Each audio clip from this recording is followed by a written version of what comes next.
Hey everybody, what's going on? Mr. Tony of the Dead here, and I have another movie review for everybody out there. This one's on a movie called Scared Stiff. This is from Arrow Video USA, and it's directed by Richard Friedman. This movie follows Kate, who is a singer, and she moves into this old colonial mansion with her son and her psychologist boyfriend. And not long after they move in, they make a gruesome discovery in the boarded up attic. And with this gruesome discovery of the past, it's now going to terrorize them in the present. Movie came out in 1986, and this is the second feature film from Richard Friedman, or Friedman, I don't know if I'm saying it right, but it's the second feature film, and he went on to do Doom Asylum and Phantom of the Mall, and I've never seen the Phantom of the Mall. I've seen the cover and everything, but I've never actually seen it. I believe Pauly Shore is in it. That's as much as I know about it. And of course, Doom Asylum I've seen. It's kind of really weird. It's a kind of a crazy weird movie, but you know, it's fun. And this movie I've never heard. I've heard of it. I shouldn't say that. I've never seen it until now, and it's definitely a slow burn at first. At least for me, I think it is, because it not a lot really goes on at first. It's telling a story, but it's kind of boring. And I would say it doesn't get crazy. I mean, like, it turns like a 180, like maybe the last half hour of the movie, and then things get really going. There's a lot of, it's all practical effects, you know, 1986, and there's the documentary on here. Like the behind the scenes and that on here, they talk about that, and they show you know, how they did it, and they talk about how they did it. It's really cool how they did it back then, you know, because they say, like, you know, nowadays CGI, back then they didn't have the CGI'd. So they're saying how they explain how they did it. One of the coolest special effects is actually when they bring to life this these toys outside that her son Jason is playing in this like dirt pile, like a sandbox, like kind of dirt in it, and he has like all trucks and you know just toys, like he's playing it, and they bring this whole scene to life as if the toys are alive, and they explain, you know, he tells about how he does it, and said that was probably one of the more difficult things, but it was pretty cool to see. When that first came on, I was like, wow, that's pretty cool. There's just a lot of eeriness in the movie.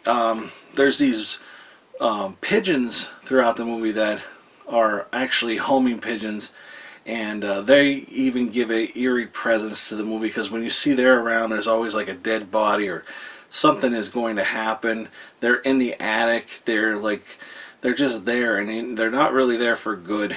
And it's just a lot of eeriness and creepiness, and you're just following this woman, and you know, things start to happen in the house after they find this gruesome discovery in the attic, and then, like, you know, people start to change in front of her, and her, you know, just things in the house just start getting weird, and she starts kind of losing her mind.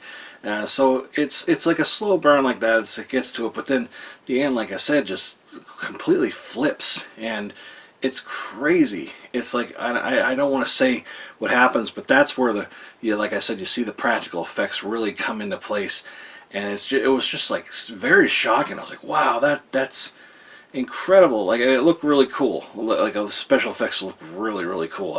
I really did enjoy them, and I gotta say, I think that saved the movie for me, because up to that point I was like, this is boring, not really care for this movie. And then seeing the ending, it was like, all right, it was okay, you know, it was not that bad.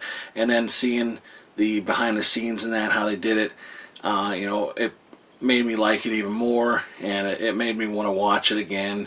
And you know, just hearing about, you know, having, like, they don't even know, like the son nowadays, like, somebody brought it up to him, like, aren't you that guy from the movie? And he was like, holy crap, I can't believe somebody, you know, knows about that movie, because he said it was just something he did when he was younger, and that's, you know, done for. That's just what he did, and you know, it has a cult following in that. It's just crazy how, you know, something like this got picked up, and you know, how popular it got. And I guess, you know, back then horror movies were like, you know, a dime a dozen. There were not a lot of them, you know, really made it popular, and you know, fans really stuck by this one and made it a cult classic. And you know, there's a lot of really bad horror movies, and I gotta say this one's not that bad. Like I said, the beginning is a slow burn, and if you can get past that and get toward the end, it's a decent movie. Now, Kate is, like I said, a singer in this, and they're making this video in the beginning, and that's like the catchiest thing. And it's like, right, I'm not gonna do it right now, but like, you'll be singing it afterwards. After you see this movie, you'll be singing her song, like just probably the chorus part. And I was laughing just because it's so cheesy and corny, the way she was dancing and singing in the video that they were making. It was just very, very corny.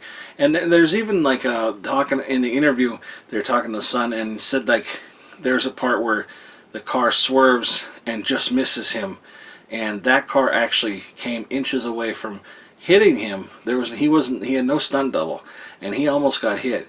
So like stuff like that kind of brings a little more perspective of the movie and kind of makes you appreciate it a little more. So I always like seeing that kind of thing, that kind of stuff. So like I said, there's the behind the scenes with that they talk about. It's only like 30 some minutes, but it's a lot of good stuff behind it, you know, talking about it. And I watched the behind the scenes right after I watched the movie, so it was all fresh in my mind. And they go back and show the scene and all that. Like, they did all I could see at this part. I couldn't see anything. So when you see that reaction on my face, that's real. And I like that kind of stuff. I think it's cool when it's like somebody's genuinely scared, you know, especially a kid. Like, he's genuinely scared at this scene. Like, that's not a bullshit like scream. Like, that's real. I love that kind of stuff. This also has another name called the Masterson Curse, because back in the day when this whole thing like happened, the owner back in the 1800s had this house, and he was George Masterson, and he owned slaves, and they put a curse on him and all the Mastersons to come. So that's where the whole thing happened with this. And I don't want to say what he did, and I don't want to say what happens exactly, but nothing good. And you know, but you know, the Masterson Curse or Scared Stiff, I don't know which ones. They're both kind of titles, but I guess Scared Stiff is probably the better title, but they're both kind of generic. But you know, anyway, let's see what's inside. And here you have the new artwork on here. It doesn't say who actually did this, so I'm very sorry I can't tell you who made this artwork.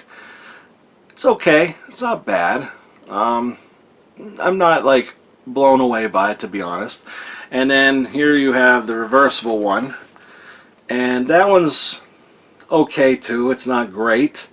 I don't think even the original cover, there's another one that like you've seen on the VHS cover, that it's not even that good. I guess this is probably the best one, because like I said, the one that I'm thinking of on the VHS cover isn't even that good. But I don't know. You got the spine there. You got this spine, and then here you have a bunch of special features and on here. And if you want to see what's on here right now, give it a pause. You can do that right now. One of the cool things too with the special features is that they didn't interview him, but he did it himself and sent it in, an interview with the composer Billy Barber. So that was pretty cool that he actually you know, interviewed, well, he recorded himself and sent it in, so it's like a brand new interview just made for this. So that's pretty cool that he did that. And here you have a booklet with some other artwork, which I like this artwork a lot. And then here you have the Blu-ray. There's no DVD, but the Blu-ray is region A, B, and C. And like I said, here's some other artwork on here. I would have liked to have seen this probably on the reversible, you know, sleeve, or the reversible, yeah, the reversible art. But you know, you got it on here. This is pretty cool looking, not too bad. But again, you know, like usual, you got the contents in here. There's like a one story in here telling you about it, about the restoration, production credits, and all that. And there's the back. So yeah, that's my review for this. You know, I'm not blown away by it. Didn't hate it. Don't think I wasted my time. Do I think it has rewatchability? Yeah, I do. I would definitely watch this again sometime. But, you know, as of right now, since I watched it, I'm not in the mood to watch it again. Probably not for a while. But am I, you know, part of the cult? You know, do I think I'm part of the scared stiff cult? No, I don't think I am. But like I said, I don't think I wasted my time watching it, and I'm glad I got to finally see it. And you know, sometime down the road I'll watch it again. So, but you know, and the picture looked really good, I thought, and watched it with captions. Captions look good, so there's that. So everything okay for me on this end. So that's it, everybody. Give this video a thumbs up, hit the subscribe button, follow me on any one of the social media links in the description box below. If you're interested in purchasing this, I'll put a link below for that as well. Also the trailer for this, but like I always say, proceed with caution, there may be spoilers. Well, that's everybody. Thanks for watching. I'll talk to you later. Bye.